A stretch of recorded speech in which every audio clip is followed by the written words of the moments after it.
The emergency board meeting at Nexus Technologies was supposed to be routine damage control. Instead, chaos erupted when their revolutionary AI system crashed during the biggest product demonstration of the year, threatening to destroy a billion-dollar deal with the Department of Defense. Senior programmers panicked. No one dared promise a fix in time. Matthew Sindrell, a quiet janitor mopping floors in the corner, watched the mayhem unfold with knowing eyes. CEO Kira Thalvin, 29, brilliant, ruthless, and notorious for her cutting arrogance, turned to him with a venomous smile. "If you can somehow fix what my entire engineering team cannot," she said, her voice dripping with mockery, "I'll not only keep you employed, I'll kiss you right here in front of everyone." What she didn't know was that Matthew wasn't just any janitor. He was a former MIT prodigy who'd sacrificed everything for his 8-year-old daughter Emma. And today, her cruel challenge would change both their lives forever. Before we jump back, tell us where you're tuning in from, and if this story touches you, make sure you're subscribed, because tomorrow, I've saved something extra special for you. Kira Thalvin ruled her empire from the 42nd floor of the Meridian Tower, where floor-to-ceiling windows offered a commanding view of downtown Ashbrook. At 29, she was the youngest CEO in Nexus Technologies history, having clawed her way to the top through a combination of ruthless intelligence and calculated ambition that left competitors speechless and employees trembling. Her corner office was a monument to perfection. Minimalist furniture arranged with mathematical precision, awards displayed at exact angles, and not a single item out of place. Everything in Kira's world existed to serve a purpose, and that purpose was maintaining her position at the apex of the tech industry. She had transformed Nexus Technologies from a struggling startup into a $3 billion artificial intelligence powerhouse in just 5 years, earning her the grudging respect of Silicon Valley and the fear of everyone beneath her. Kira's daily routine was as precise as her office decor. She arrived at exactly 6:30 a.m., reviewed overnight reports while her assistant prepared her morning briefing, and spent the next 14 hours orchestrating deals that could make or break entire companies. Her reputation for brilliance was matched only by her reputation for cruelty. She had fired 3 department heads in the past month alone, each dismissal delivered with the same cold efficiency she applied to everything else. The tech world knew her as the Ice Princess of AI, a nickname she wore like armor. Emotion was weakness, relationships were distractions, and sentiment was the fastest way to lose everything she had built. Her personal life was equally controlled. Strategic dinner dates with investors, carefully curated social media presence, and a penthouse apartment that looked more like a showroom than a home.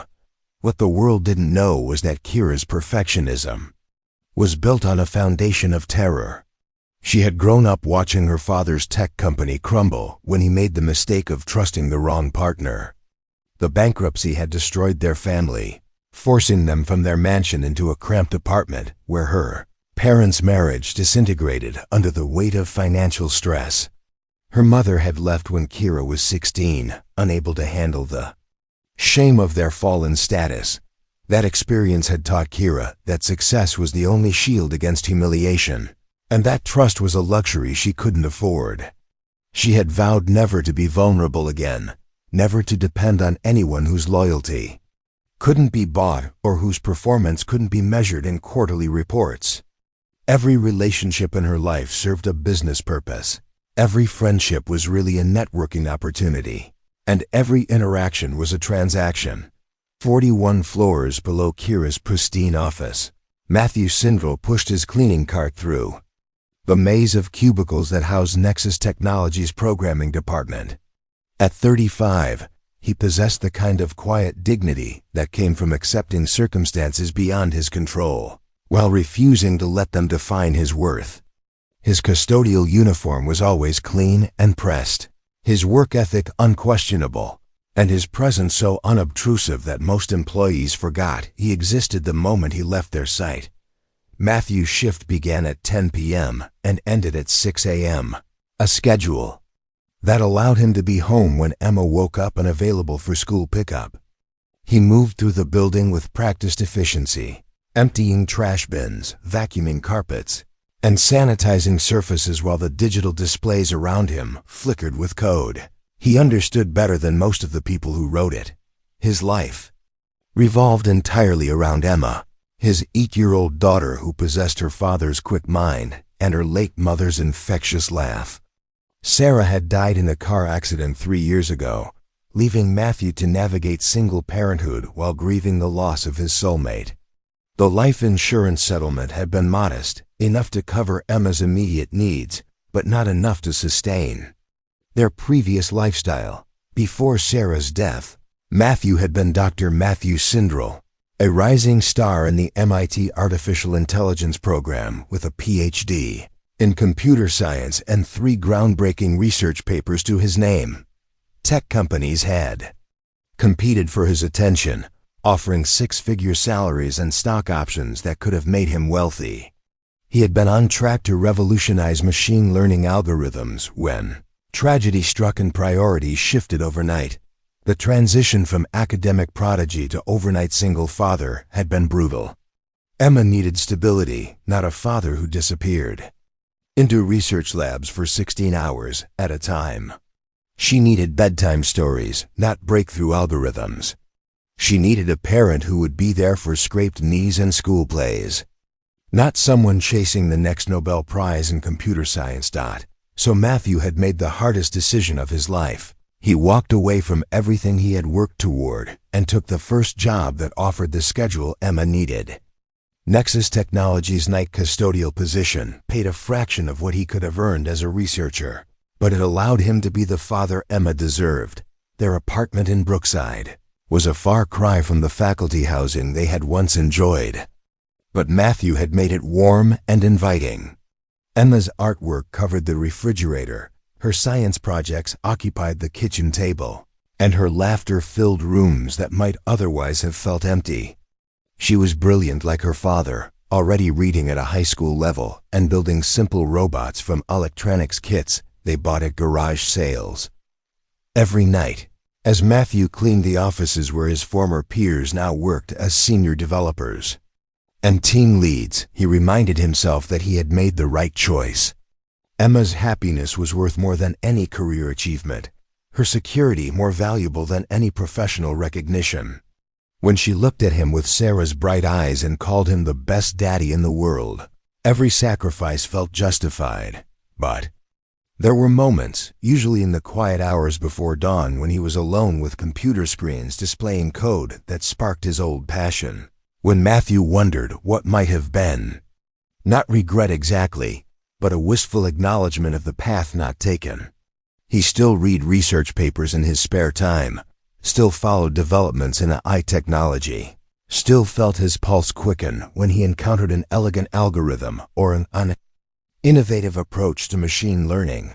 His colleagues in the custodial department respected him for his reliability and kindness, though none suspected his background.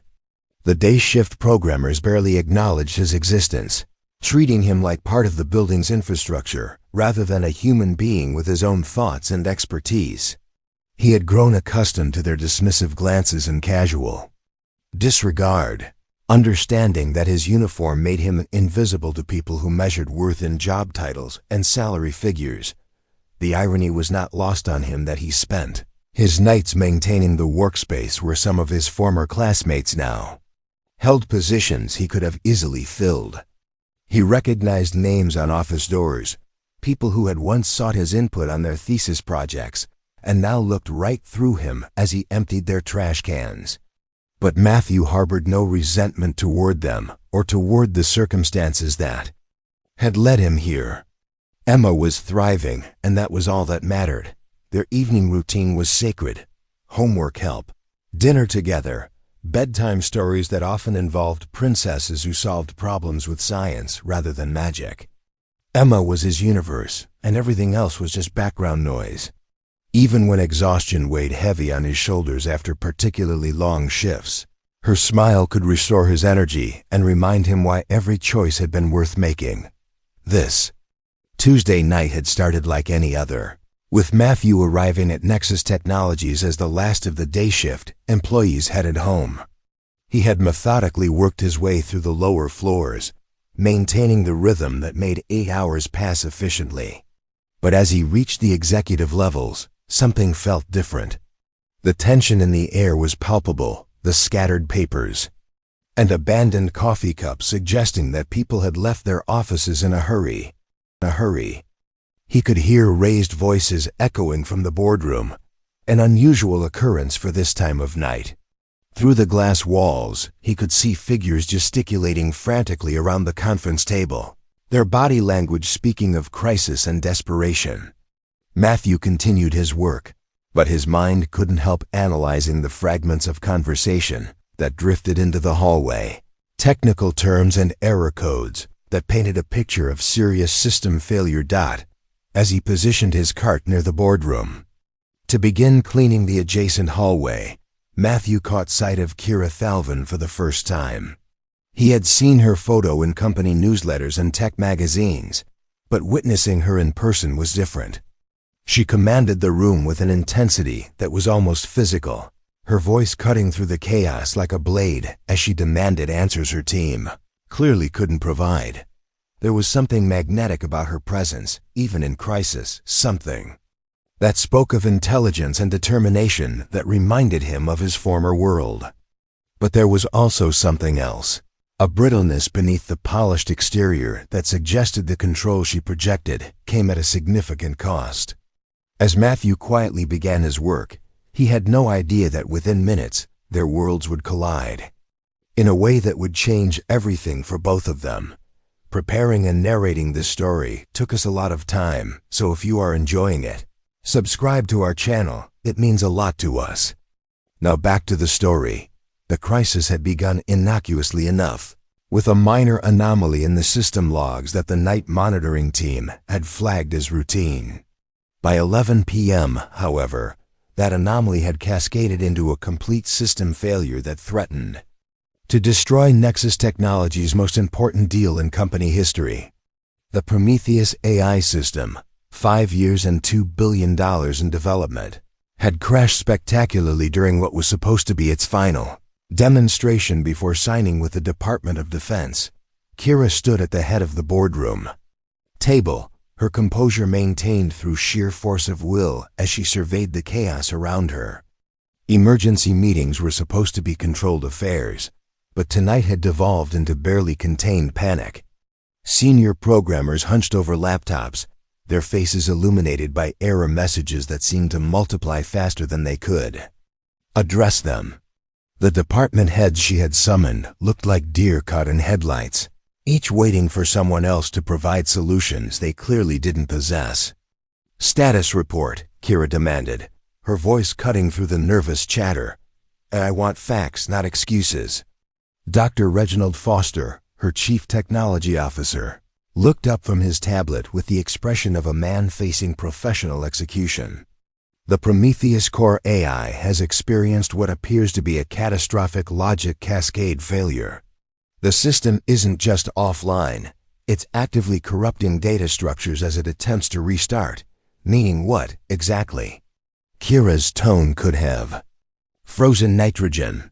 "Meaning every time we try to bring it back online, it makes the problem worse. The AI is essentially trying to solve its own malfunction, but its solution protocols are creating new problems faster than they can resolve the original ones. It's like watching a dog chase its own tail, except each rotation creates more damage." Kira felt a familiar cold sensation spreading through her chest, the same feeling she had experienced as a teenager watching her father's company collapse. "How long until the Defense Department presentation?" 16 hours, whispered Dr. Amanda Cruz, the lead systems architect. "But at this rate, we won't have anything to demonstrate. The AI might not even boot up, let alone perform the advanced decision-making protocols they expect to see." The weight of the moment settled over the room like a suffocating blanket. The Defense Department contract represented more than just revenue. It was validation of everything Nexus Technologies had worked toward. Success would establish them as the premier AI development company in the world. Failure would mark them as another promising startup that couldn't deliver when it mattered most. Kira had built her reputation on turning impossible situations into triumphs, but this felt different.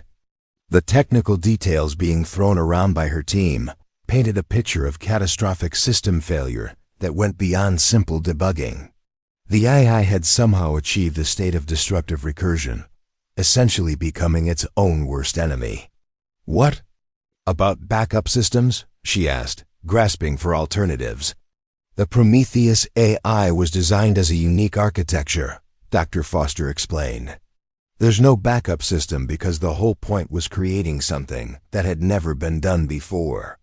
We can't just swap in replacement components because there aren't any. This system represents 5 years of custom development work. Alternative approaches?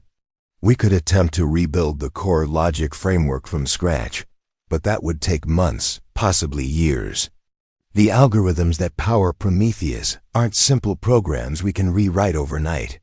They're evolved systems that learned and adapted over thousands of hours of training.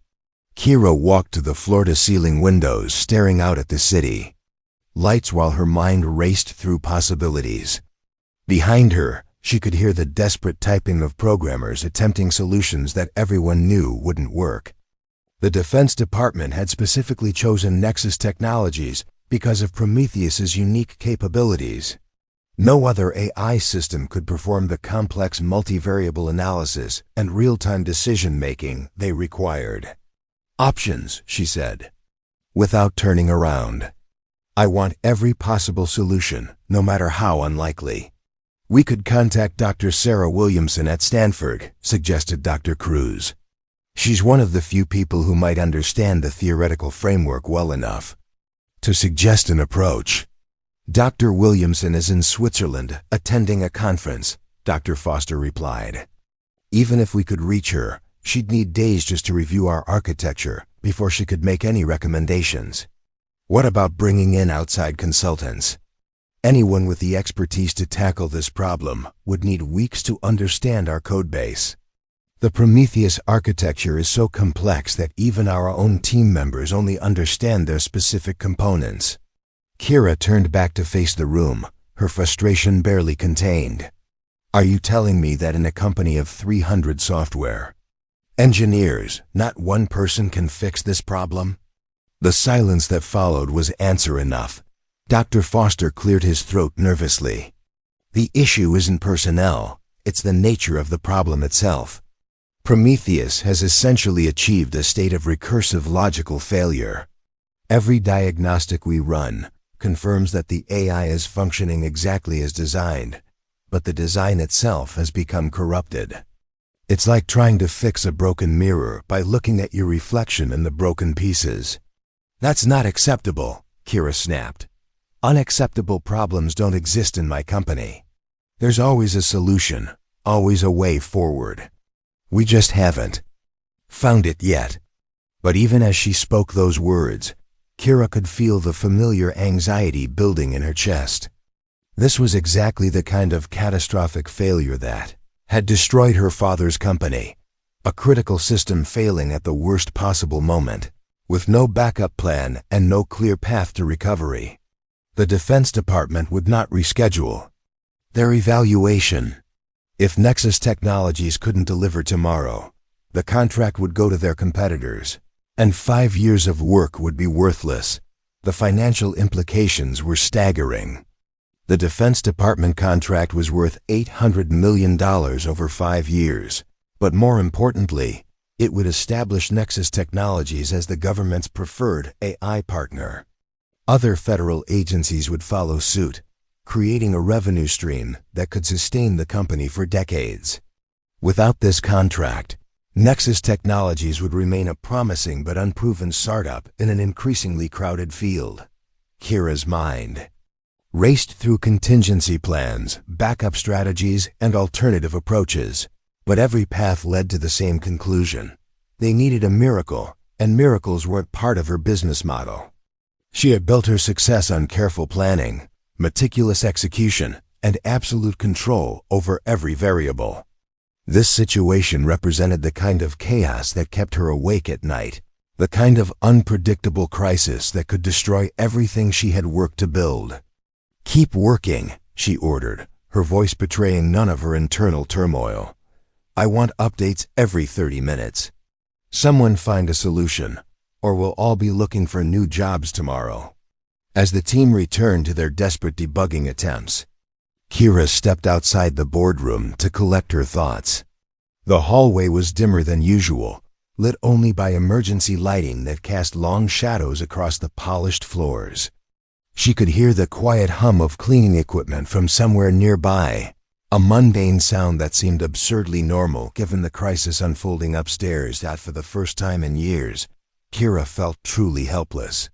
She had always been able to force solutions through determination and intelligence, but this problem existed beyond the reach of conventional approaches. The AI system that was supposed to crown her career might instead become the weapon that destroyed it. She thought about her father, about the look in his eyes when he realized his company was finished. She had sworn never to experience that kind of vulnerability, never to put herself in a position where forces beyond her control could dictate her fate. Yet here she was, facing exactly that scenario, and all her careful planning seemed worthless against the chaotic reality of advanced artificial intelligence. The cleaning sounds grew closer, and Kira realized someone was working nearby. She turned to see a janitor methodically mopping the floor, his movements efficient and unhurried despite the late hour. There was something almost meditative about his work, a stark contrast to the frantic energy radiating from the boardroom.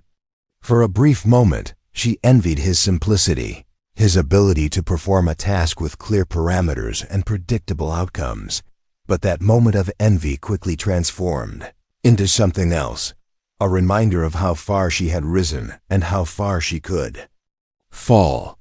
The janitor represented everything she had worked to escape, the kind of anonymous, replaceable existence she had sworn never to accept. Whatever it took, whatever desperate measures were required, she would find a way to save Prometheus and secure the Defense Department contract. She just had no idea that the solution to her impossible problem was standing 10 feet away with a mop in his hands, invisible to her in the way that people beneath her notice had always been invisible. The irony would have been amusing if the stakes weren't so catastrophically high. Matthew continued his methodical cleaning routine, but his attention had been captured by the technical conversation drifting from the boardroom. Years of academic training had honed his ability to parse complex information from fragments of overheard discussion, and what he was hearing painted a clear picture of recursive logical failure in an advanced AI system. The symptoms described by the frantic programmers were hauntingly familiar, matching a theoretical problem he had studied extensively during his doctoral research. As he worked closer to the boardroom's glass walls, Matthew could see the displays, showing error logs and diagnostic outputs. His trained eye immediately recognized the patterns: cascading logic loops, exponential error multiplication, and the telltale signature of an AI system that had achieved destructive self-awareness. He had written his thesis on exactly this type of failure mode, though he had never expected to encounter it in a real-world implementation. The solution was elegant in its simplicity, requiring a specific sequence of logic interrupts combined with selective memory partition isolation. It wasn't something that could be discovered through conventional debugging approaches because it required understanding the theoretical framework underlying the AI's decision-making processes.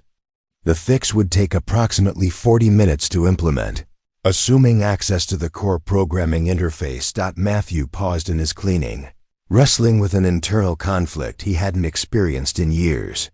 The professional side of his mind was itching to offer assistance, to contribute to solving a problem he understood better than anyone in that boardroom.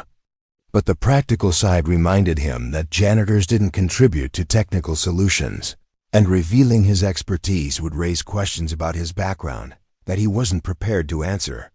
He thought about Emma, sleeping peacefully in their small apartment, trusting her father to provide stability and security.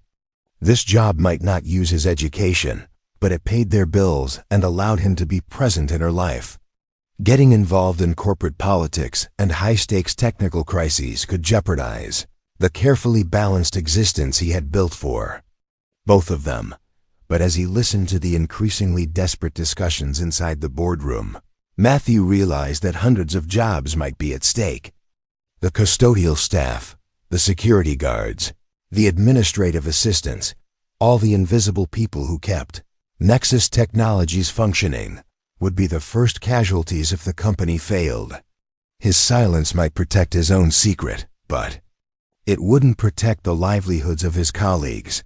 The internal debate was interrupted when Kira Thalvin suddenly emerged from the boardroom, her composure cracking just enough to reveal the pressure she was under.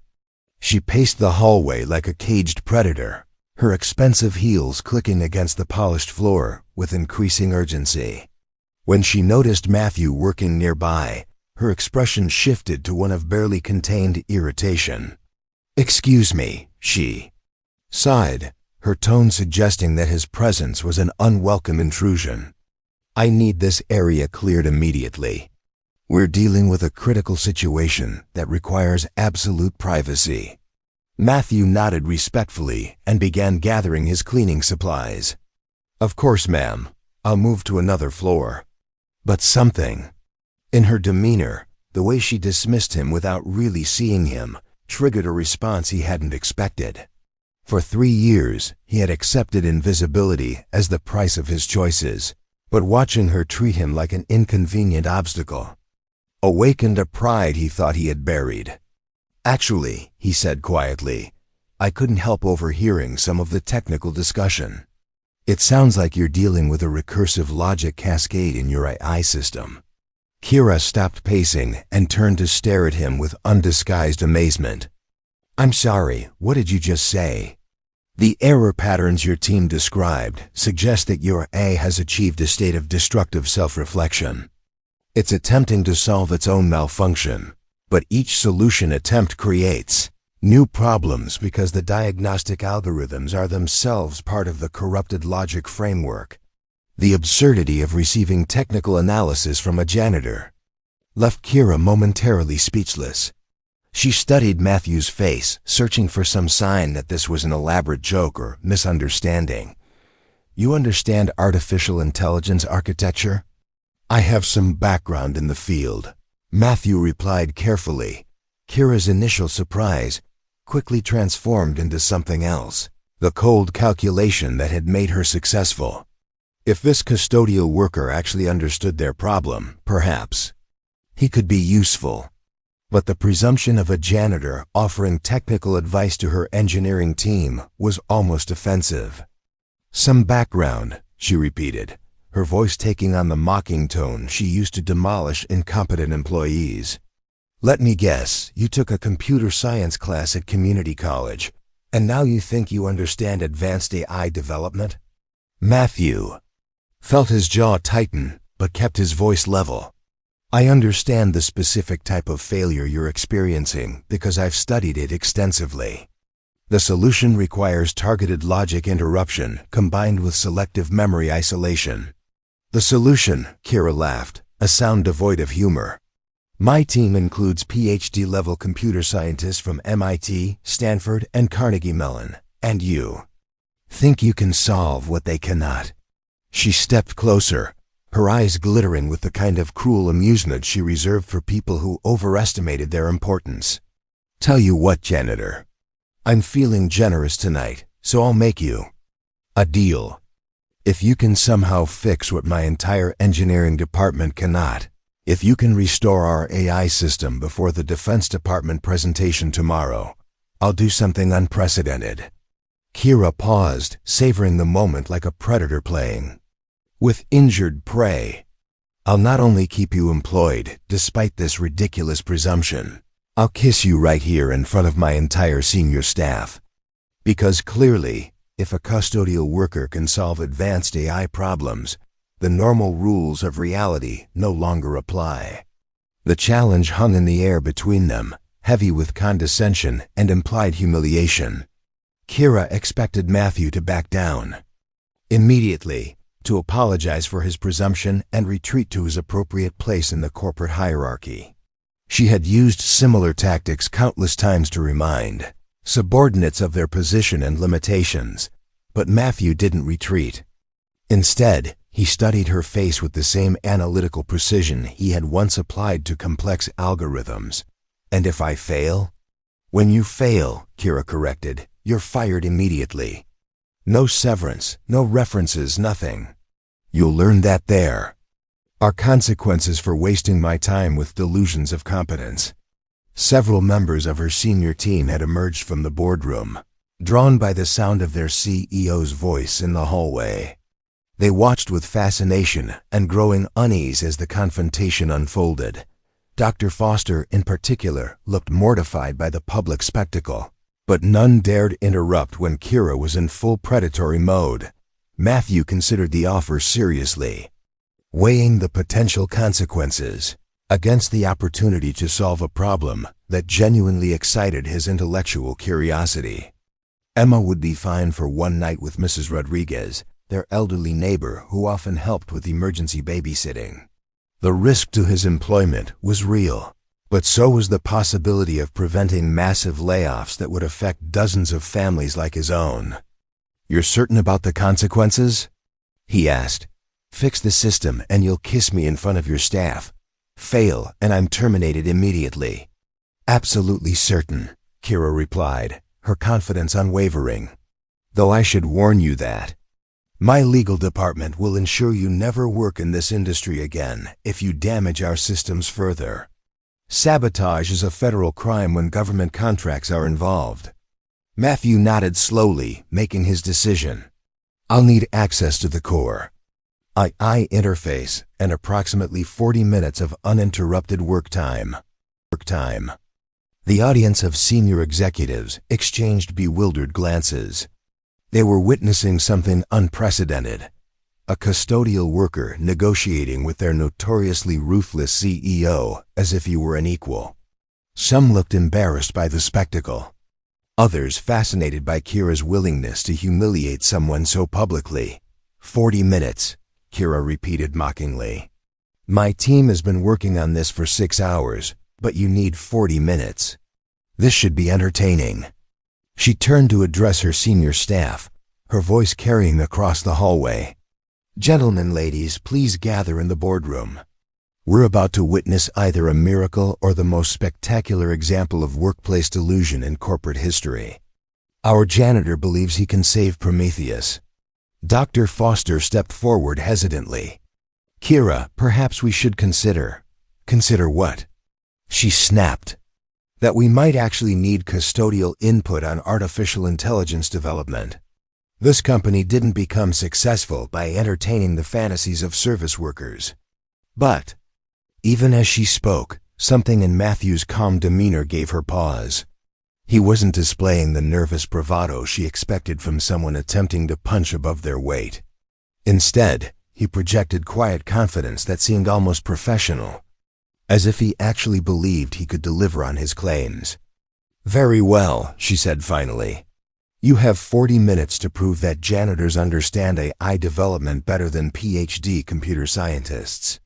When you fail, your termination will serve as an excellent reminder to the rest of our support staff about knowing their place." Matthew simply nodded and began walking toward the technical center where the AI core systems were housed. Behind him, he could hear Kira gathering her team to witness what she clearly expected to be his humiliation. But as he approached the complex systems that had stumped some of the brightest minds in artificial intelligence, Matthew felt something he hadn't experienced in 3 years: the thrill of intellectual challenge and the satisfaction of putting his expertise to meaningful use.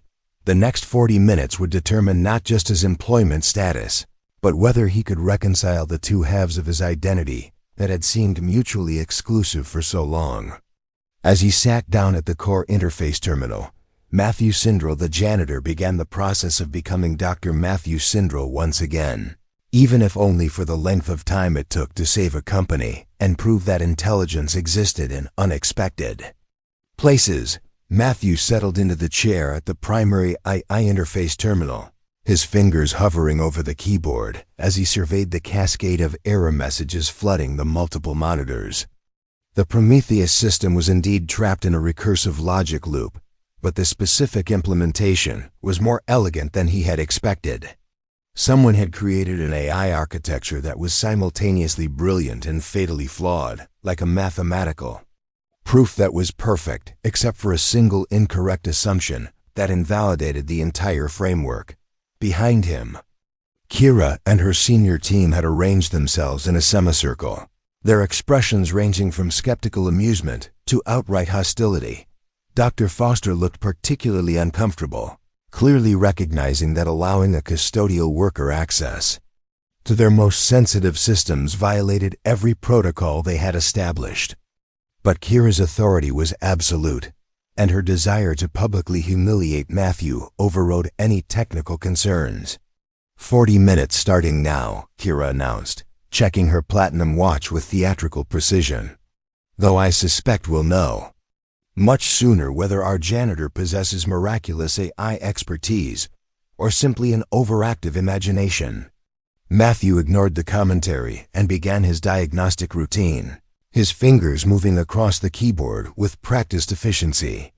Years of academic research had taught him to compartmentalize external distractions when working on complex problems, and the hostile audience behind him faded into background noise as he focused on the code structure before him. The first step was understanding exactly how the recursive loop had formed.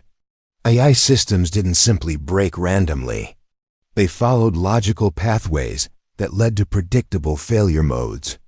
By tracing the error cascades backward through the system logs, Matthew could identify the precise moment when Prometheus had begun its destructive self-examination.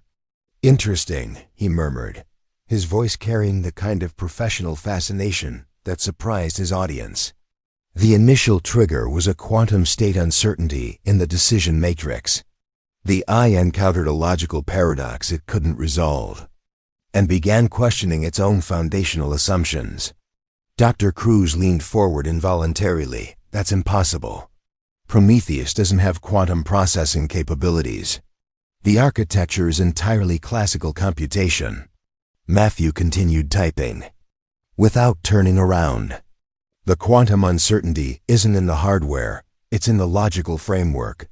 Someone programmed Prometheus to optimize for contradictory objectives simultaneously.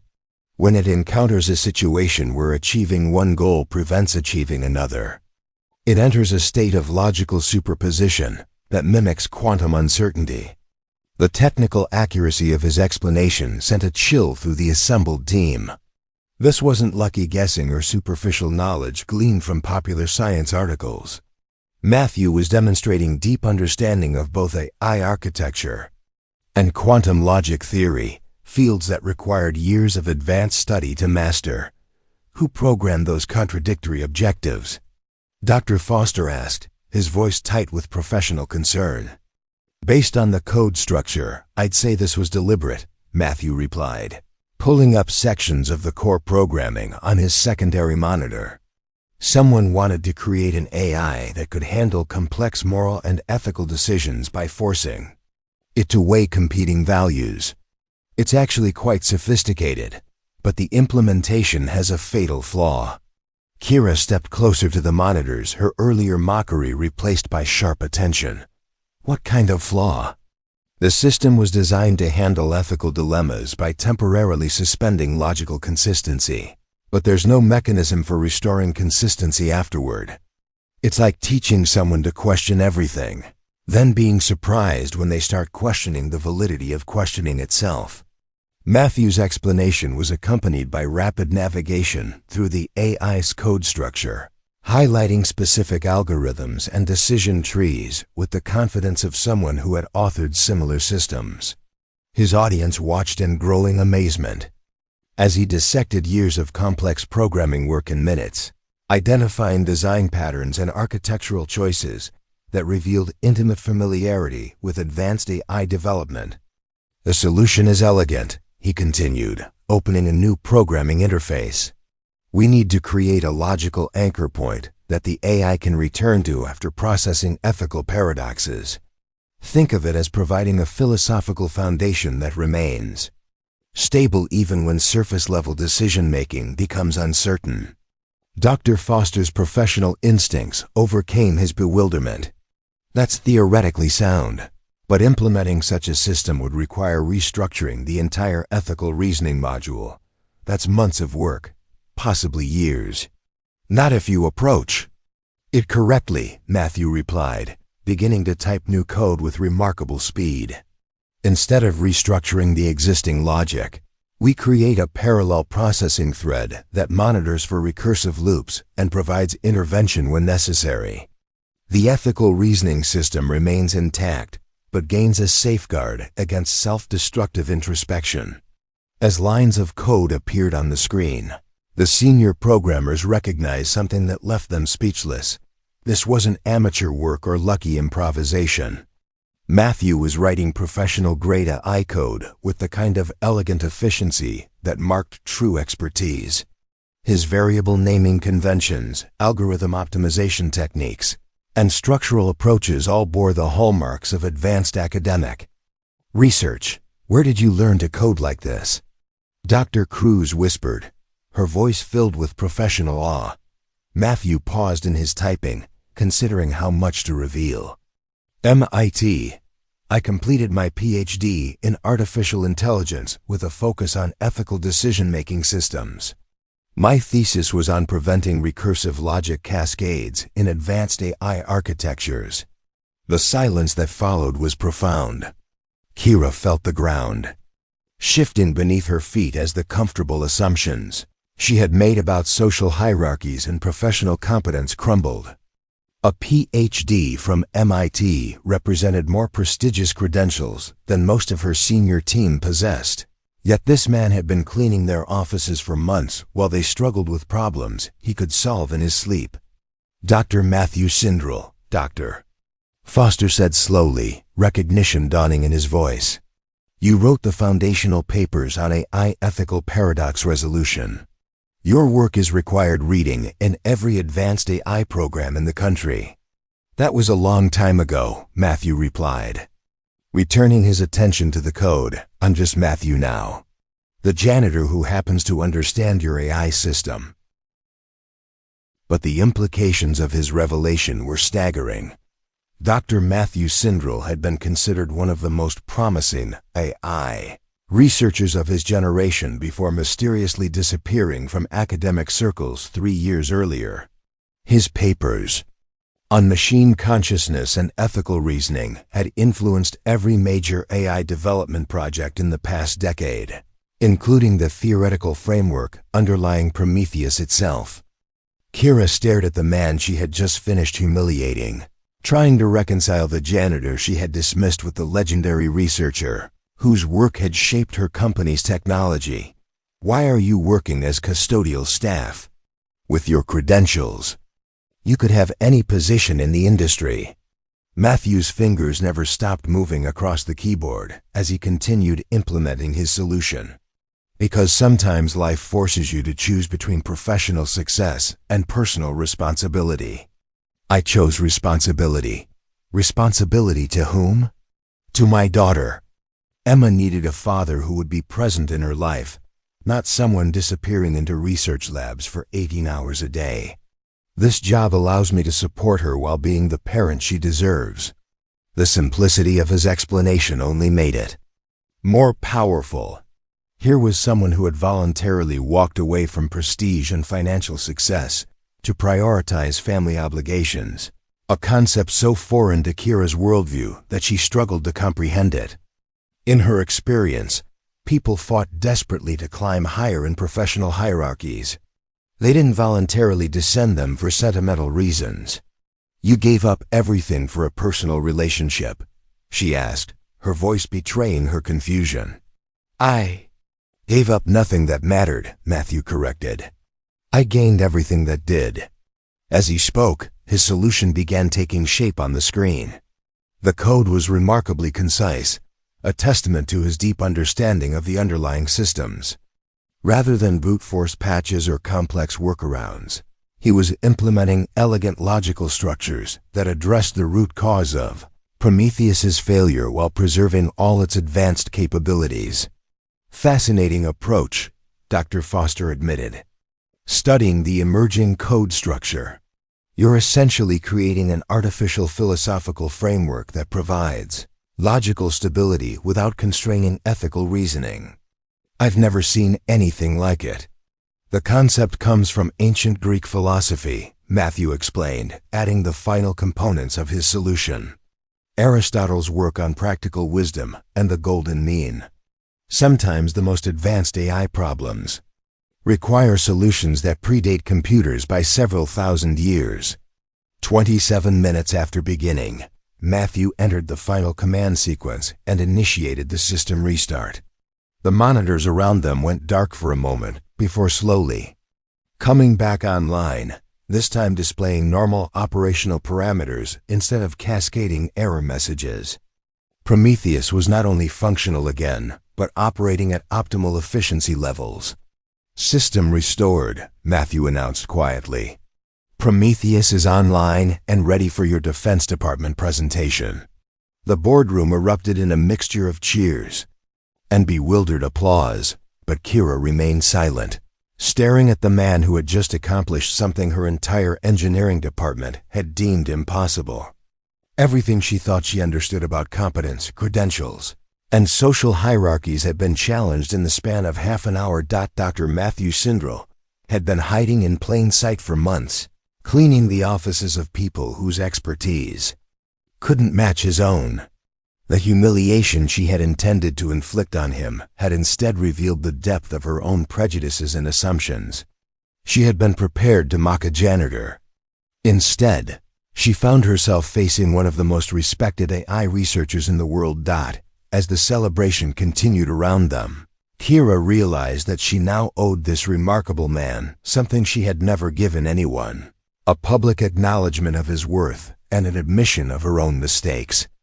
The kiss she had promised as mockery now loomed before her as a completely different kind of challenge, one that would force her to confront everything she believed about power, prestige, and the true nature of human value.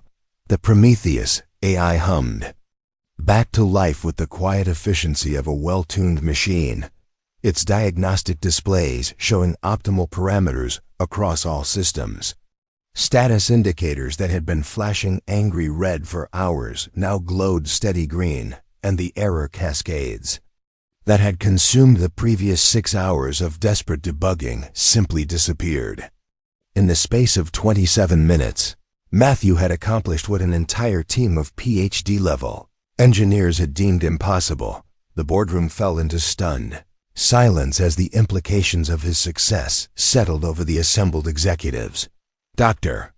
Foster moved to the primary monitoring station, running diagnostic after diagnostic, each one confirming that Prometheus was not only functional but operating at peak efficiency. The AI's response times were actually improved from its pre-crash state, suggesting that Matthew's intervention had optimized performance while solving the recursive logic problem. "This is remarkable," Dr. Cruz whispered, staring at the clean code structure Matthew had implemented. "The philosophical anchor framework is elegant beyond anything I've seen. It's like giving the AI a conscience without constraining its reasoning capabilities." Dr. Foster nodded in agreement, his professional admiration overcoming his bewilderment at the source of the solution. "The ethical reasoning module is more sophisticated now than it was before the crash. Dr. Sindrel hasn't just fixed Prometheus, he's improved it." But while the technical team celebrated their restored AI system, Kira found herself facing a more complex challenge.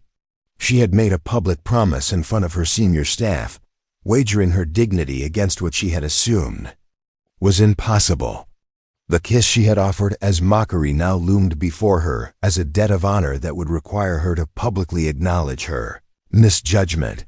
More unsettling than the prospect of public humiliation was the growing realization that everything she thought she understood about social hierarchies and professional competence had been fundamentally wrong. For months, she had walked past one of the world's leading AI experts without recognizing him, dismissing him as invisible service staff, while he quietly cleaned the offices of people whose expertise couldn't match his own. "Well," she said finally, her voice carefully controlled despite the turmoil in her chest, "it appears our janitor has succeeded where my engineering team could not." Matthew turned from the terminal where he had been running final system checks, his expression calm and professional. "Prometheus is fully operational and ready for your Defense Department presentation. The ethical reasoning enhancement should actually improve performance during complex scenario testing." "About my promise," Kira began, then stopped, struggling with words that felt foreign on her tongue. Public apologies were not part of her vocabulary, and admitting error in front of subordinates violated every principle of leadership she had learned. "That won't be necessary," Matthew replied quietly. "The system is fixed, which was the important thing. Your offer was made under duress during a crisis situation." His gracious dismissal of her debt somehow made it more difficult to ignore. Kira had built her reputation on absolute adherence to her word, on being someone whose promises could be trusted implicitly. Backing down now, even from an obligation she regretted making, would undermine the foundation of her professional credibility. "A deal is a deal," she said, stepping closer to where he stood beside the AI terminal. "I promised that if you could fix Prometheus, I would kiss you in front of my staff. You've more than fulfilled your part of the agreement." The assembled executives watched with fascination and growing discomfort as their notoriously controlled CEO prepared to honor a promise that would have seemed impossible an hour earlier. Some looked embarrassed by the public spectacle, others intrigued by this unprecedented display of vulnerability from someone known for never showing weakness. Matthew studied her face, recognizing the internal struggle she was experiencing. "You offered that kiss as an insult, as a way to highlight the absurdity of someone like me helping someone like you. Are you certain you want to honor it for the same reasons?" His question forced Kira to confront the true nature of her motivations. The kiss she had promised as mockery would now serve as public acknowledgement that her assumptions about worth and competence had been completely wrong. It would be a visible symbol of her fallibility, broadcast to the senior staff who looked to her for unwavering leadership. "I'm certain," she replied, though her voice carried uncertainty she rarely allowed others to hear. "You've earned it, Dr. Sindrel. Your expertise saved this company tonight." She stepped closer, close enough to see the quiet dignity in his eyes, the absence of triumph or mockery, despite having every right to both. When she had imagined this moment during her earlier taunting, she had pictured herself condescending to someone beneath her station. Instead, she found herself looking up at someone whose professional accomplishments dwarfed her own, whose sacrifice of personal ambition for family responsibility represented a kind of strength she had never considered. Kiss, when it came, was brief and professional, but it carried weight that extended far beyond the physical contact. As Kira's lips met Matthew's cheek, she felt something shift in her understanding of power and worthiness. This wasn't the humiliation of a CEO forced to acknowledge service staff. It was the humbling of someone who had learned that true competence existed independent of job titles and social status. When she stepped back, the boardroom remained silent, but the silence carried different energy than before. What had begun as anticipated spectacle had transformed into something more complex, a moment of recognition between two people who had discovered that their assumptions about each other were fundamentally flawed. "Thank you," she said simply, the words carrying more meaning than their surface simplicity suggested. Matthew nodded, then began gathering the tools he had used to solve the AI crisis. "I should return to my regular duties." The third floor, still. Needs to be cleaned before morning. The casual transition back to custodial responsibilities jarred everyone present. They had just witnessed someone solve a problem that had stumped their best minds, only to watch him return to mopping floors as if nothing significant had happened. The cognitive dissonance was profound. How could someone with such extraordinary capabilities accept such ordinary employment? Wait, Dr. Foster interjected. You can't possibly continue working as custodial staff. With your expertise, we could offer you a senior position in our AI development division. The compensation alone would be life-changing. Matthew paused in his preparations to leave, considering the offer seriously. What would the schedule look like? Standard executive hours. Usually 10 to 12 hours daily, sometimes more during critical projects. Occasional travel for conferences and client presentations. The position would require significant time investment, but the professional rewards would be substantial. And Emma? Emma? My daughter, she's 8 years old. Who would pick her up from school? Who would help with homework and make dinner? Who would read bedtime stories and be there when she has nightmares about her mother?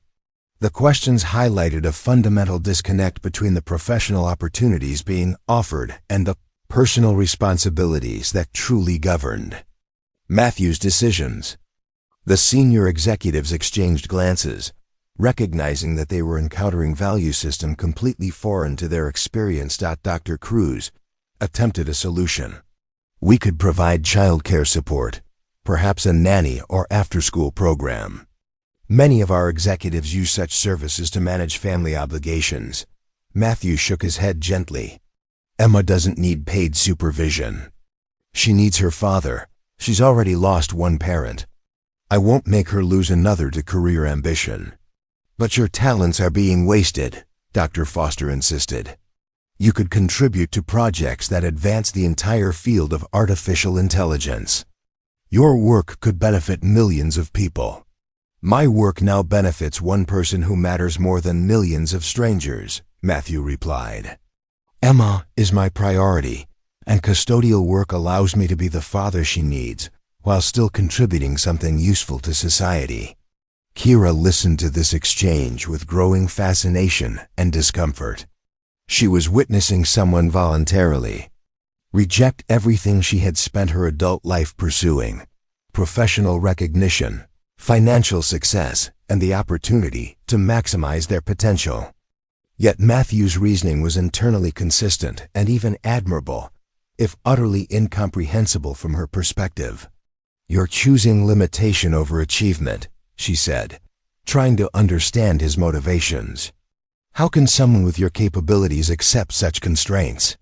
Matthew looked at her with patient kindness, recognizing that her question came from genuine confusion rather than mockery. I'm choosing love over achievement. The constraints you see are freedoms to me. Freedom to be present in my daughter's life. Freedom from the pressure to constantly prove my worth through professional accomplishments.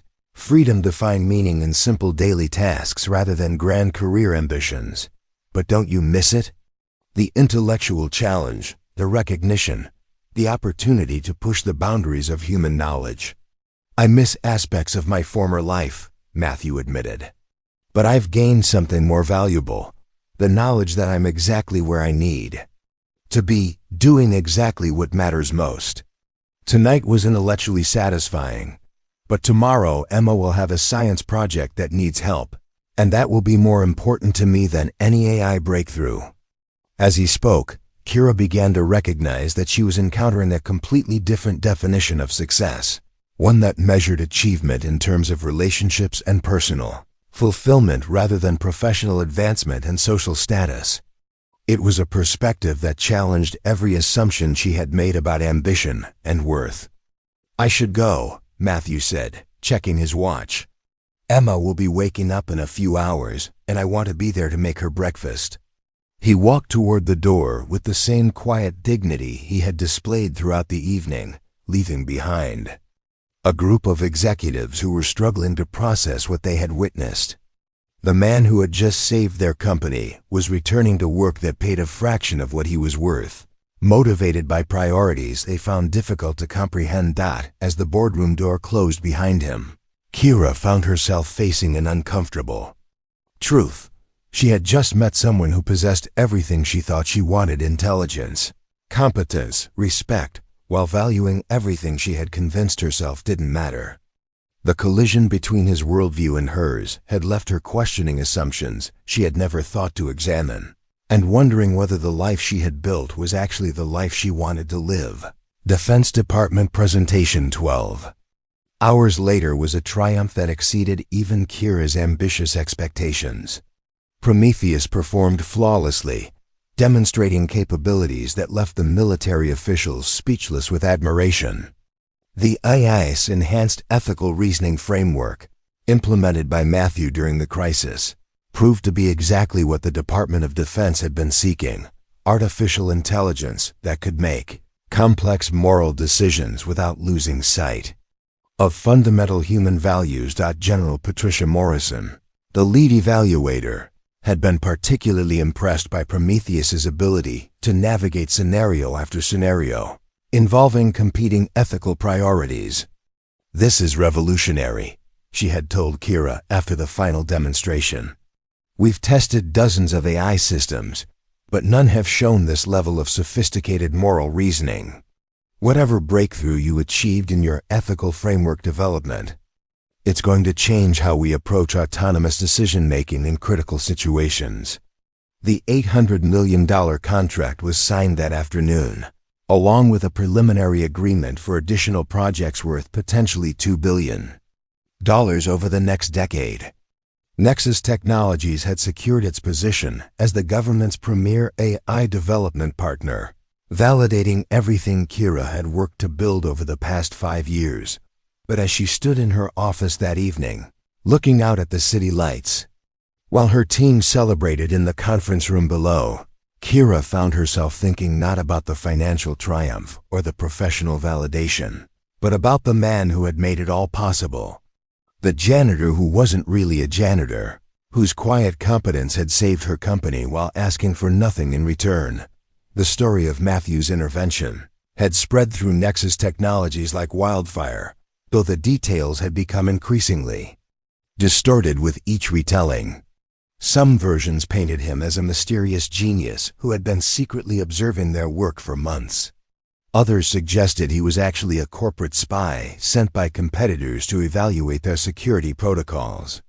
The truth that Dr. Matthew Sindril had been hiding in plain sight, choosing custodial work to prioritize his daughter's needs, was somehow both simpler and more extraordinary than any of the rumors. Dr. Foster had spent the morning researching Matthew's academic background, uncovering a body of research that had influenced virtually every major AI development project of the past decade. He cited in our own foundational documentation, Foster had reported to Kira with something approaching awe. "The ethical reasoning framework we've been trying to perfect for 5 years is based on theoretical groundwork he laid in his doctoral thesis. We've been attempting to build on his ideas without realizing the original architect was cleaning our offices every night." The revelation had prompted a company-wide reassessment of assumptions about competence and credentials. If someone of Matthew's stature could be overlooked simply because he wore a custodial uniform, what other talent might they be missing due to their prejudices about social status and conventional career paths? The question was uncomfortable because it suggested that their hiring practices and corporate culture might be fundamentally flawed. Kira had found herself paying attention to service staff in ways she never had before, actually seeing the security guards and maintenance workers who kept Nexus Technologies functioning. She noticed their efficiency, their problem-solving abilities, their quiet pride in work that she had previously considered beneath notice. The custodial supervisor, Mrs. Alina Rodriguez, turned out to have a master's degree in environmental engineering. The night security chief, James Patterson, was a former police detective who had left law enforcement to spend more time with his teenage sons. Each discovery reinforced the same uncomfortable lesson: Competence and intelligence existed throughout their organization, but her tunnel vision had prevented her from recognizing it. She had been so focused on credentials and status markers that she had failed to see the actual capabilities of the people around her. The transformation in how others viewed Matthew was equally dramatic. Word of his expertise had reached the programming staff, who began approaching him during his shifts with technical questions they couldn't solve. Rather than dismissing their requests, Matthew would listen carefully to their problems and often provide insights that saved hours of debugging work. His explanations were patient and educational, transforming encounters into learning opportunities rather than simple problem-solving sessions. He's like having a personal AI consultant available all night, one junior programmer had confided to Dr. Cruz. I've learned more about machine learning architecture in the past week than I did in my entire graduate program. And he explains things in ways that actually make sense instead of just showing off how smart he is. The comment had stunned Kira more than she cared to admit, highlighting the contrast between Matthew's generous teaching style and her own tendency to use superior knowledge as a weapon for maintaining dominance. She had built her reputation on being the smartest person in any room, but Matthew demonstrated intelligence without arrogance, expertise without condescension. Dr. Foster had formally requested permission to offer Matthew a consulting position that would allow him to maintain his current schedule while contributing to their AI development projects. We could structure it around his custodial hours, Foster had proposed. He could review our code during his breaks, provide architectural guidance when we encounter complex problems, maybe lead some educational sessions for the junior staff. His insights are too valuable to waste. But when the offer was presented to Matthew, he had politely declined. I appreciate the recognition, he had said, but my arrangement works because it's simple. Adding consulting responsibilities would complicate things in ways that might interfere with my primary job, being Emma's father. His continued refusal to prioritize professional advancement over family obligations had become a source of fascination and frustration throughout the company. Kira found herself spending increasing amounts of time thinking about his choices, trying to understand a value system that seemed to invert everything she had been taught about ambition and success. She had begun altering her own schedule to encounter him during his shifts, initially under the pretense of checking on security protocols or reviewing late operational procedures. But their conversations gradually evolved beyond professional topics, touching on philosophy, technology, and the fundamental questions of what made life meaningful. Don't you ever regret it? She had asked him one night as he cleaned the break room on her floor. Giving up the recognition, the opportunity to shape the future of artificial intelligence, the chance to leave a lasting mark on human knowledge? Matthew had paused in his work, considering the question seriously. I've left the only mark that matters to me, he had replied. Every night when I come home, Emma runs to the door to hug me. She tells me about her day, asks for help with homework, wants me to read her favorite story before bed. In 20 years, the AI systems I might have developed will be obsolete, but the relationship I'm building with my daughter will still be the foundation of who she becomes. But your potential impact could benefit millions of people. My actual impact benefits one person who matters more to me than millions of strangers. I'm not against helping others. Tonight proved that, but I won't sacrifice Emma's childhood for hypothetical contributions to humanity. His certainty about priorities that seemed backwards to her had become increasingly unsettling. Kira had spent her adult life accumulating achievements that impressed strangers while maintaining no meaningful personal relationships. Matthew had deliberately chosen obscurity to nurture a single relationship that provided him with satisfaction she couldn't comprehend. The contrast forced her to confront questions she had been avoiding for years. What was the point of professional success if it came at the cost of personal fulfillment? Why had she assumed that recognition from peers she barely knew was more valuable than genuine connection with people who actually mattered? When had she decided that proving her worth to the world was more important than having someone in the world who loved her regardless of her achievements? As she stood in her pristine office, surrounded by awards that suddenly felt hollow, Kira realized that Matthew Sindrel represented everything she had convinced herself she didn't want: contentment over ambition, relationship over recognition, simplicity over complexity. Yet watching him navigate his chosen life with quiet dignity had awakened longings she thought she had successfully buried years ago. The most unsettling realization was that her growing fascination with Matthew wasn't purely professional. She found herself looking forward to their late-night conversations, appreciating his gentle humor and genuine kindness in ways that had nothing to do with his technical expertise. For someone who had spent years avoiding emotional entanglements, she was developing feelings that threatened to complicate everything she thought she understood about herself. The irony was profound. The man who had saved her company was also challenging her entire worldview, forcing her to question whether the life she had built was actually worth living. And despite every instinct warning her against vulnerability, Kira found herself wanting to understand not just how Matthew solved AI problems, but how he had solved the problem of finding meaning in a world that seemed designed to disappoint anyone brave enough to hope for authentic connection. 3 weeks after the Prometheus crisis, Kira found herself doing something unprecedented, leaving the office early on a Friday afternoon.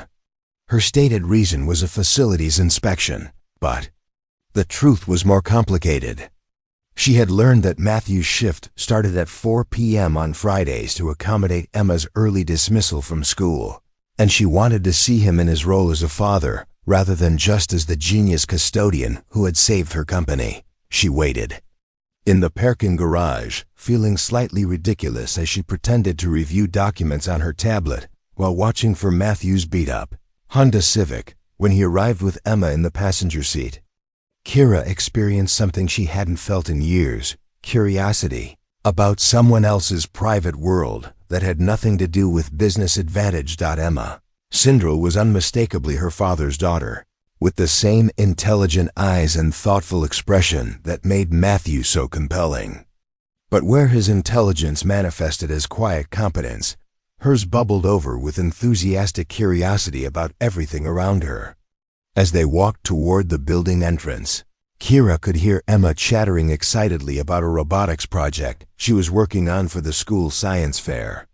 And then, if I program the sensors correctly, it should be able to navigate around obstacles without any human input, Emma was explaining with 8-year-old authority. Like how humans don't have to think about stepping over things, they just do it automatically. That's impressive reasoning, Matthew replied, his voice carrying the kind of parental pride that was unmistakable. How did you figure out the programming logic? I watched how you debug problems at home. You always start with the simplest possible cause and work your way up to more complex explanations. So I programmed the robot to check for big obstacles first, then smaller ones, then really tiny ones. Kira found herself following them at a discreet distance, fascinated by the easy intimacy between father and daughter. Emma clearly viewed Matthew as her intellectual equal, discussing complex concepts with the assumption that he would understand and engage with her ideas. In return, he treated her thoughts with the same seriousness he might give to a colleague's technical proposal. "Where are you planning to work on the project today?" he asked as they entered the building. "In the break room, if that's okay." "I brought my laptop and all the components. Mrs. Rodriguez said I could use the big table as long as I clean up afterward." Mrs. Rodriguez is the custodial supervisor, Matthew explained, noticing Kira's presence for the first time. "She's been incredibly kind about letting Emma study here during my shifts. Emma, I'd like you to meet Miss Thalvin, the CEO of this company." Emma turned to study Kira with frank curiosity, displaying none of the nervousness most people showed. When meeting her, "You're the lady who challenged Daddy to fix the broken computer," she said matter-of-factly. "He told me about it. That was smart of you to recognize that he could help, even though he doesn't have the official job title." The innocent observation caught Kira off guard. From Emma's perspective, the humiliating challenge had been a moment of insight rather than prejudice, a recognition of hidden competence rather than an attempt at public mockery. The 8-year-old's interpretation cast the incident in a completely different light. "Your father is very talented," Kira replied carefully. "I'm impressed by his expertise. He's the smartest person I know," Emma said with absolute certainty. "But he's also the kindest, which is more important. Smart people aren't always kind, but Daddy is both." The comment carried unconscious wisdom that struck Kira with unexpected force. In her experience, intelligence and kindness were often inversely related. The smartest people she knew used their capabilities as weapons for maintaining advantage over others. Matthew represented a combination she had rarely encountered: brilliance coupled with genuine compassion. "What kind of robotics project are you working on?" Kira asked, genuinely curious. Emma's face lit up with enthusiasm. "I'm building a helper robot for elderly people. It can bring them medicine, remind them to eat, and call for help if they fall down. My grandmother lives in a nursing home, and I noticed that the staff is really busy, so I thought a robot could help with simple tasks." "That's very thoughtful. How did you learn about robotics programming?" "Daddy teaches me. He says programming is just another language for talking to machines. And once you understand the grammar, you can teach them to do almost anything. We work on projects together after dinner." Kira glanced at Matthew, who looked slightly embarrassed by the attention. "It's just basic programming concepts," he said modestly. "Emma has a natural aptitude for logical thinking." "Could I see your project?" Kira asked Emma, surprising herself with the request. She couldn't remember the last time she had shown genuine interest in a student's work, but something about Emma's combination of technical ambition and social conscience was compelling. Emma's excitement was infectious as she led them to the break room where her robotics components were spread across the table like the remnants of a disassembled toy store. But as Kira examined the project more closely, she realized that this was far more sophisticated than typical elementary school science work. Emma had created a functional prototype with sensor arrays, programmed responses, and elegant solutions to complex engineering problems. "This is remarkable," Kira said, her professional admiration overriding social politeness. "The sensor integration alone represents advanced programming concepts. How long have you been working on this?" "About 3 months," Emma replied. "Daddy helps me when I get stuck, but he makes me figure out the solutions myself. He says learning happens when you solve problems, not when someone else solves them for you." "Show Ms. Thalvin how the obstacle avoidance works," Matthew suggested. Emma activated her robot and placed several objects in its path. The small machine navigated around them with impressive efficiency, adjusting its route in real time as new obstacles were introduced. The programming was elegant and functional, demonstrating understanding of concepts that many high school students would find challenging. "The coolest part is the learning algorithm," Emma continued. "Each time it encounters a new type of obstacle, it remembers the solution and applies it to similar situations later. So it gets smarter every time it runs." Kira stared at the robot, then at Emma, then at Matthew. "She's implemented machine learning protocols in an elementary school science project?" "Basic ones," Matthew replied. But Emma grasped the theoretical framework surprisingly quickly. She wanted to understand how robots could get better at their jobs without human intervention. "Like how people learn from experience," Emma added. "I figured robots should be able to do the same thing, just faster." For the next hour, Kira found herself genuinely engaged with Emma's project, asking technical questions and offering suggestions for improvements. The 8-year-old responded to her input with enthusiasm, incorporating new ideas into her design and explaining her reasoning with startling clarity. What struck Kira most profoundly was the dynamic between father and daughter. Matthew participated in their discussion as a gentle guide rather than an authority figure, encouraging Emma to explain her thinking while subtly steering her toward better solutions. He clearly took pride in her accomplishments, but his pride was focused on her learning process rather than just the final results. How do you balance work and family time? Kira asked during a break in the technical discussion. The question came out more personally than she had intended, revealing her own struggles with time management and relationships. I don't balance them, Matthew replied. I integrate them. Emma comes with me to work because this job allows it. We work on projects together because learning happens everywhere, not just in classrooms. Instead of trying to separate different parts of my life, I've created a life where they support each other. But don't you ever want time for yourself? Personal interests separate from parenting responsibilities? Emma is my personal interest. Watching her discover how the world works, helping her develop her capabilities, being present for her questions and insights, that's the most engaging hobby I've ever had.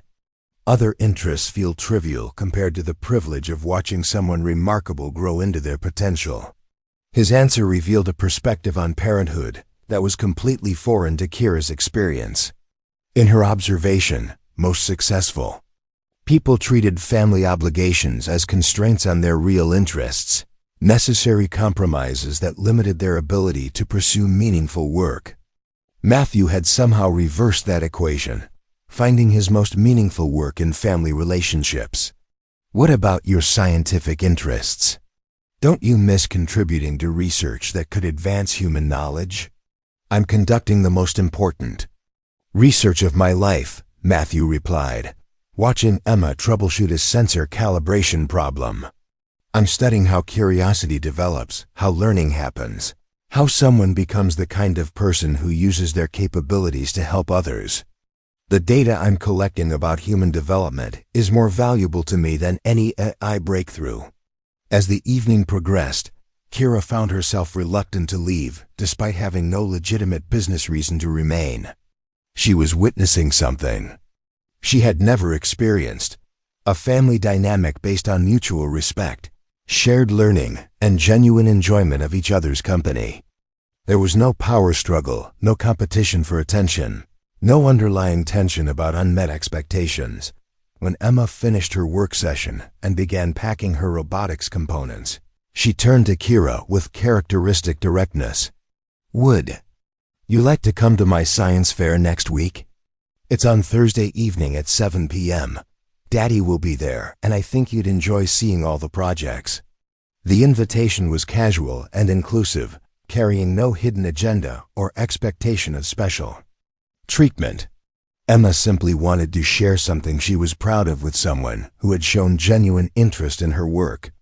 I would be honored to attend, Kira replied, meaning it more than she had expected. Your project deserves recognition. As they prepared to leave, Matthew approached her privately. Thank you for taking interest in Emma's work. It means a lot to her when adults treat her ideas seriously. Her ideas deserve serious attention. She's developing capabilities that most adults lack. She's developing something more important than technical capabilities, Matthew replied. She's learning that knowledge should be used to help others.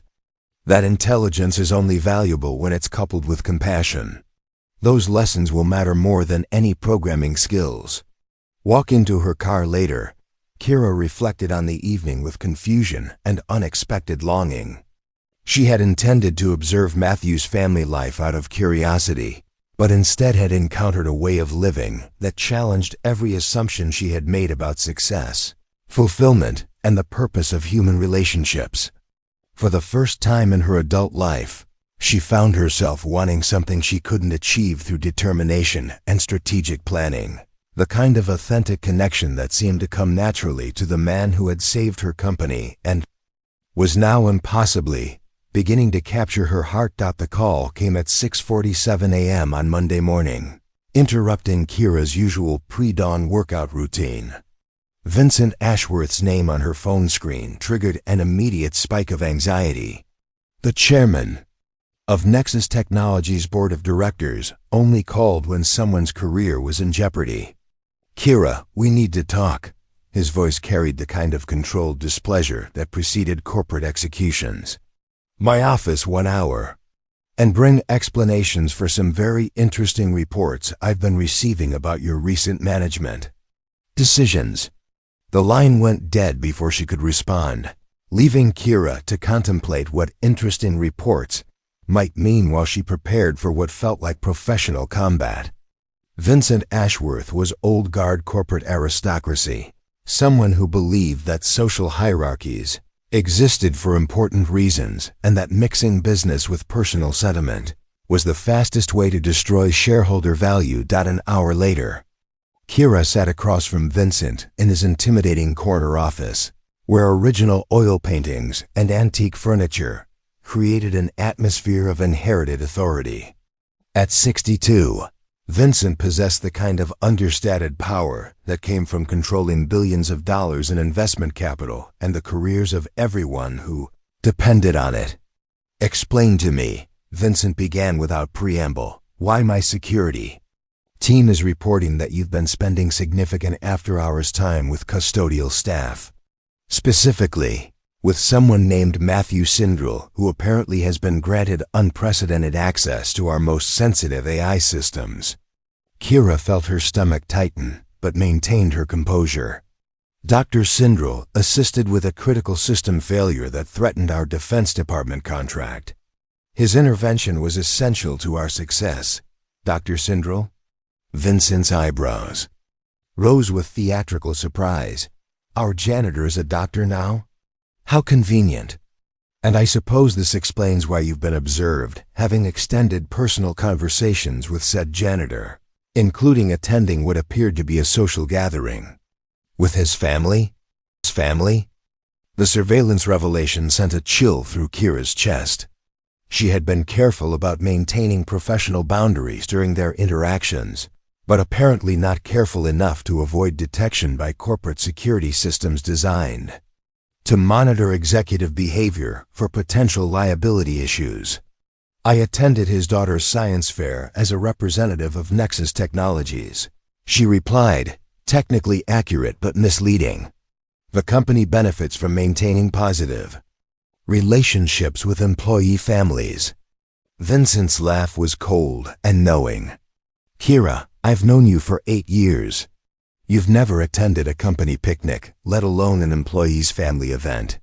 Don't insult my intelligence by pretending this is standard corporate outreach." He leaned forward, his expression shifting from amusement to warning. "More importantly, I've had our research team investigate this mysterious Dr. Sindrel. Imagine my surprise to discover that he's Dr. Matthew Sindrel, the former MIT researcher who disappeared from academic circles 3 years ago. The same Dr. Matthew Sindrel whose theoretical work forms the foundation of our Prometheus AI system. Which is exactly why his input was so valuable during the crisis," Kira said, realizing too late that she was confirming rather than denying the connection. "His input was valuable, I'll grant you that. But his continued employment as custodial staff while possessing expertise that could benefit our competitors represents a security risk we cannot tolerate." Vincent stood and walked to his window, looking out at the city while he delivered what Kira recognized as a prepared speech. "I've spoken with our legal department about Dr. Sindrel's situation. His employment contract includes standard confidentiality agreements, but nothing that would prevent him from taking his knowledge elsewhere. Given his background and his recent exposure to our most advanced systems, he represents a significant liability." "What are you suggesting?" "I'm suggesting that Dr. Sindrel poses a threat to our intellectual property that must be addressed immediately. Either he joins our development team in a position commensurate with his expertise, where he can be properly monitored and legally bound, or his employment with Nexus Technologies ends today." Kira felt the trap closing around both her and Matthew. Vincent was presenting options that sounded reasonable, but were designed to force exactly the kind of choice that would destroy the life Matthew had carefully built for himself and Emma. "He's already declined offers to join our development team," she said. "His current position allows him to maintain the schedule his family needs." "Then he's made his choice," Vincent replied with satisfaction. "Effective immediately, Dr. Sindrill's access to our facilities is revoked.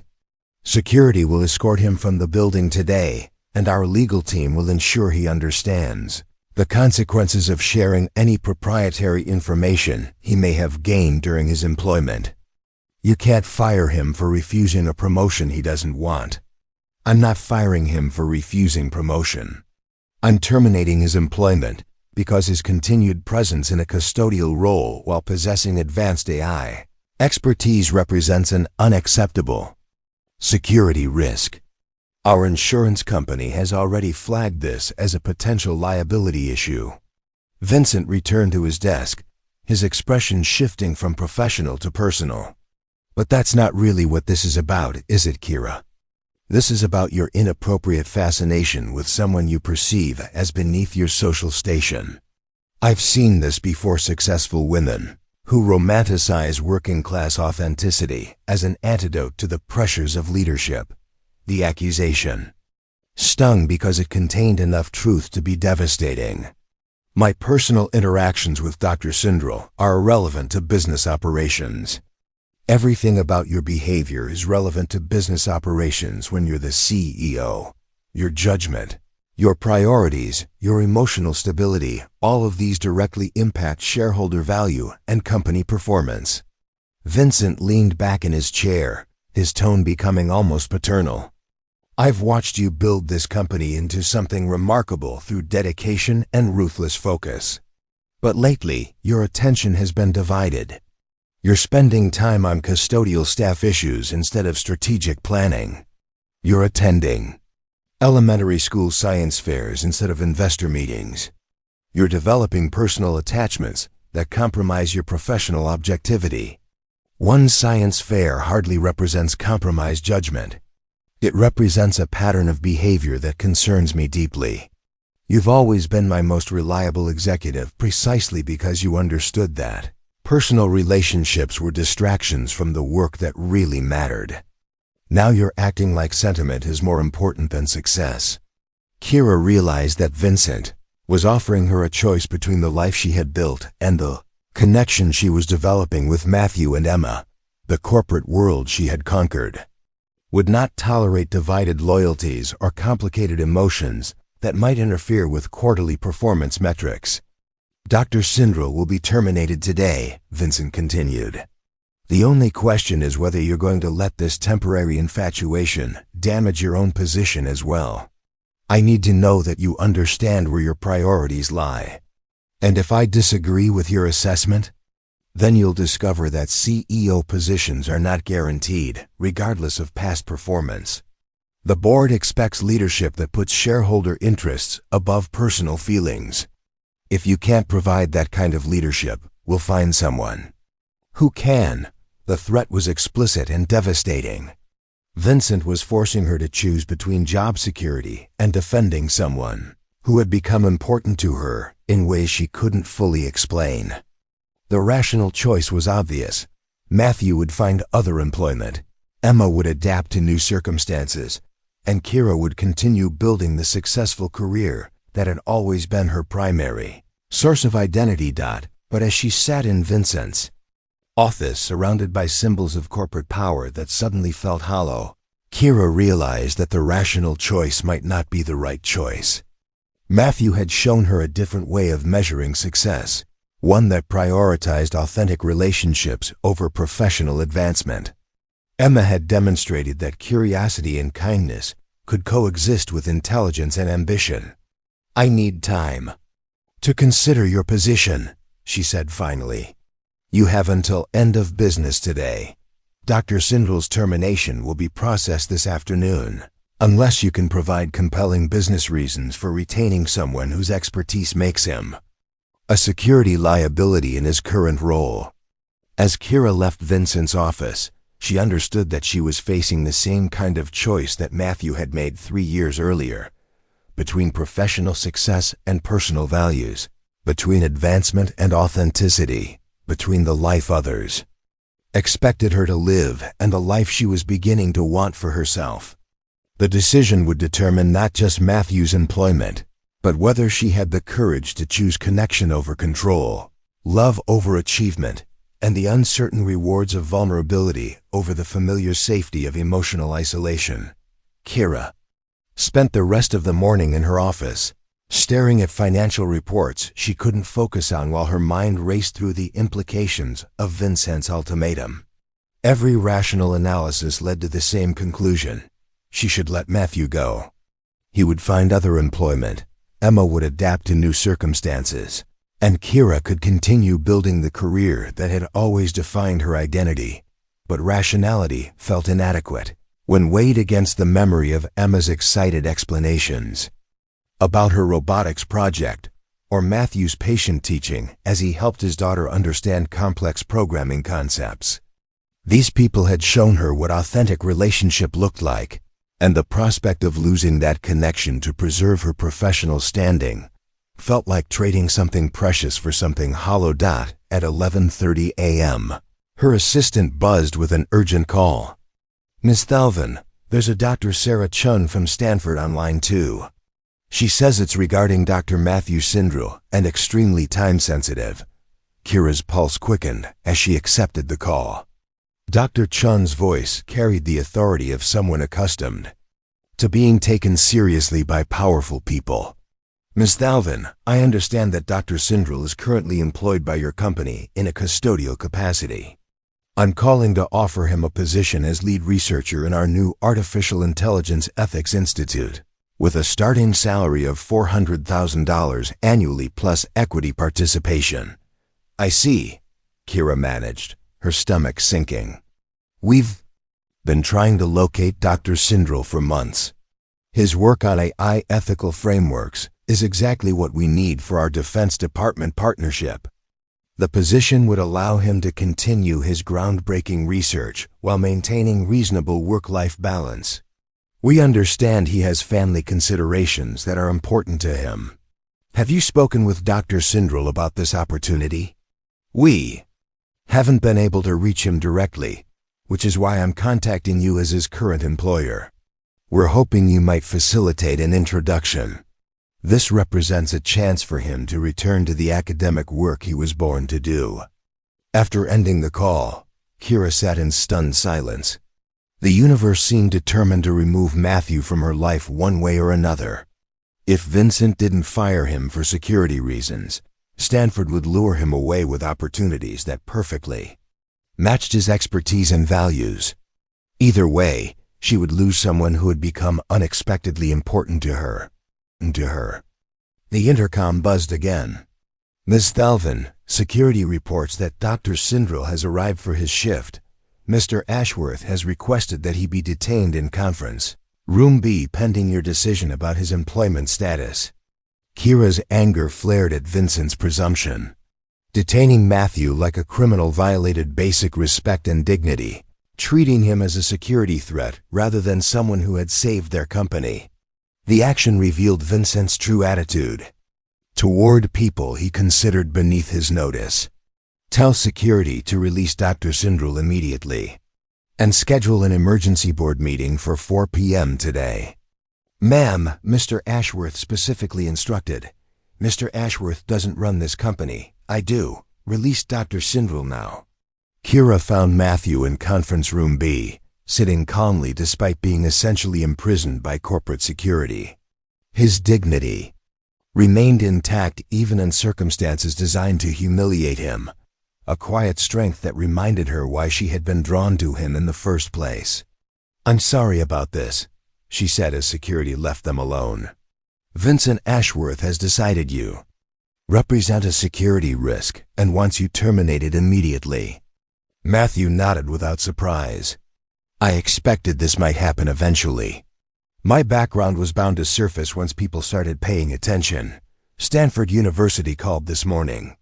They want to offer you a position leading their AI Ethics Institute. 400,000 annually, plus the chance to return to the research you left behind. That's a generous offer. You don't sound excited. I'm grateful for the recognition, but my priorities haven't changed. Emma needs stability more than I need professional validation. Taking a high-pressure academic position would mean returning to the same lifestyle that I walked away from 3 years ago. Kira studied his face, searching for signs of regret or longing. Don't you want to resume the work you were meant to do? This could be your chance to influence the future of artificial intelligence, to ensure that the technology serves humanity rather than replacing it. I'm already doing the work I was meant to do, Matthew replied. Raising Emma, teaching her to use her intelligence compassionately, showing her that knowledge should serve others rather than just advancing careers. That's more important than any research project. But you could do both. Stanford would provide resources, graduate students to assist with your work, the opportunity to train the next generation of AI researchers. At what cost? 60-hour weeks. Constant travel. Pressure to publish and secure funding. Competition with colleagues for recognition and resources. I've lived that life, Kira. It's exciting and rewarding in some ways, but it's also consuming and ultimately empty if you don't have people who matter more than the work itself.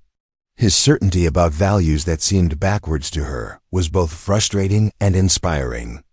Matthew had achieved everything she was still chasing: recognition, respect, the opportunity to shape his field, and had voluntarily walked away to prioritize relationship over achievement. Vincent is forcing me to choose, she said finally. Either you take a development position here, which would destroy the schedule you need for Emma, or you're fired as a security liability. He's also made it clear that my own position is in jeopardy if I don't demonstrate appropriate priorities. Then the choice is simple. Accept my termination and focus on protecting your career. You've worked too hard to let sentiment compromise your success. What if I don't want success that requires abandoning people who matter? Matthew looked at her with surprise and something that might have been hope.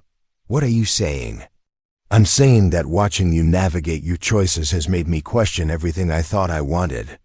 You've shown me what authentic relationship looks like, what it means to prioritize love over ambition.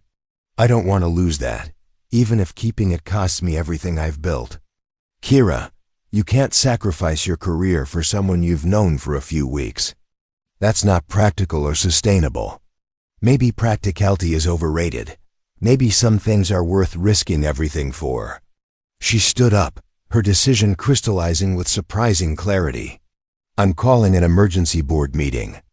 Vincent thinks he can force me to choose between my position and my values, but he's miscalculated. If the board wants a CEO who treats employees like disposable assets and prioritizes image over substance, they can find someone else. That's incredibly risky. You could lose everything. Or I could gain something more valuable than everything. I thought I wanted. Kira walked toward the door, then turned back to face him. Matthew, I know this complicates things between us, but I need you to know that you've changed how I see the world. Watching you choose love over achievement, family over recognition, authenticity over advancement, it's shown me possibilities I never considered. What possibilities? The possibility that success isn't about accumulating achievements, but about building relationships. The possibility that intelligence is only valuable when it's coupled with compassion. The possibility that someone like me might actually deserve someone like you, if I'm brave enough to become the person capable of loving and being loved. As she headed toward the boardroom to confront Vincent and potentially sacrifice everything she had worked to build, Kira felt something she hadn't experienced since childhood. The terrifying excitement of choosing hope over security, love over control, and the unknown rewards of vulnerability over the familiar protection of emotional isolation. The next few hours would determine whether courage was enough to overcome the forces that insisted successful people couldn't afford authentic relationships, and whether love was strong enough to survive in a world that measured worth in quarterly profits rather than daily kindness. The emergency board meeting lasted 3 hours and ended with Vincent Ashworth's resignation rather than Kira's termination. Her presentation had been simple but devastating. Matthew's intervention had saved the company $800 million in a single night. His expertise had enhanced their AI beyond its original capabilities, and his character represented exactly the kind of ethical foundation that modern technology companies needed to maintain public trust. Dr. Sindrel doesn't represent a security risk, she had told the assembled board members. He represents the solution to our greatest challenge: developing artificial intelligence that serves humanity rather than replacing it. His insights into ethical reasoning frameworks are what made our Defense Department's success possible. When board member Dr. Patricia Williams had asked about the personal nature of Kira's interest in retaining Matthew, her response had been honest, enough to surprise everyone, including herself. "Yes, I care about Dr. Sindrel personally. He's shown me that intelligence without compassion is worthless, that success without relationship is empty, and that leadership means protecting people rather than using them. If this board believes those are inappropriate values for a CEO to hold, then you should indeed find my replacement." The vote to retain both Kira and Matthew had been unanimous, with Vincent as the sole dissenting voice before his dramatic exit. 6 months later, Kira stood in the kitchen of the house she now shared with Matthew and Emma in the quiet suburb of Brookwood Heights, watching her unconventional family prepare for Emma's 10th birthday party. The house was modest compared to her former penthouse, but it felt more like home than anywhere she had ever lived. Matthew had eventually accepted a consulting role with Nexus Technologies that allowed him to contribute to AI ethics research while maintaining his priority schedule with Emma, 3 days a week. He worked on cutting-edge projects that were revolutionizing how artificial intelligence systems made moral decisions. The other 4 days belonged entirely to his daughter and, increasingly, to the woman who had risked everything to ensure he could keep both worlds in balance. "The robot needs more frosting," Emma announced, carefully decorating a cake shaped like her latest robotics project. At 10, she had already won 2 state science competitions and been accepted into a gifted program that let her take high school-level programming courses. "Your robot looks perfect," Kira replied, adding candles with the same meticulous attention to detail she once reserved for quarterly reports. "But maybe we should save some frosting for the actual eating part." "Kira's right," Matthew said, emerging from the dining room where he had been setting up Emma's science demonstration station. "Though I have to admit, edible robotics is a creative approach to party planning."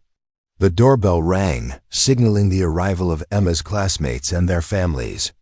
As the house filled with laughter and excited conversations about artificial intelligence, quantum computing, and whether robots would ever truly understand human emotions, Kira marveled at how completely her life had transformed. She was still CEO of Nexus Technologies, but the company now operated with different priorities. Employee satisfaction had become as important as profit margins. Ethical considerations drove technology development rather than being added as afterthoughts. The overnight success story had become a model for how corporate leadership could balance achievement with humanity. "Are you happy?" Matthew asked during a quiet moment as they watched Emma explain her latest invention to fascinated parents. Kira considered the question seriously. Her former definition of happiness had involved recognition, control, and the accumulation of achievements that impressed strangers.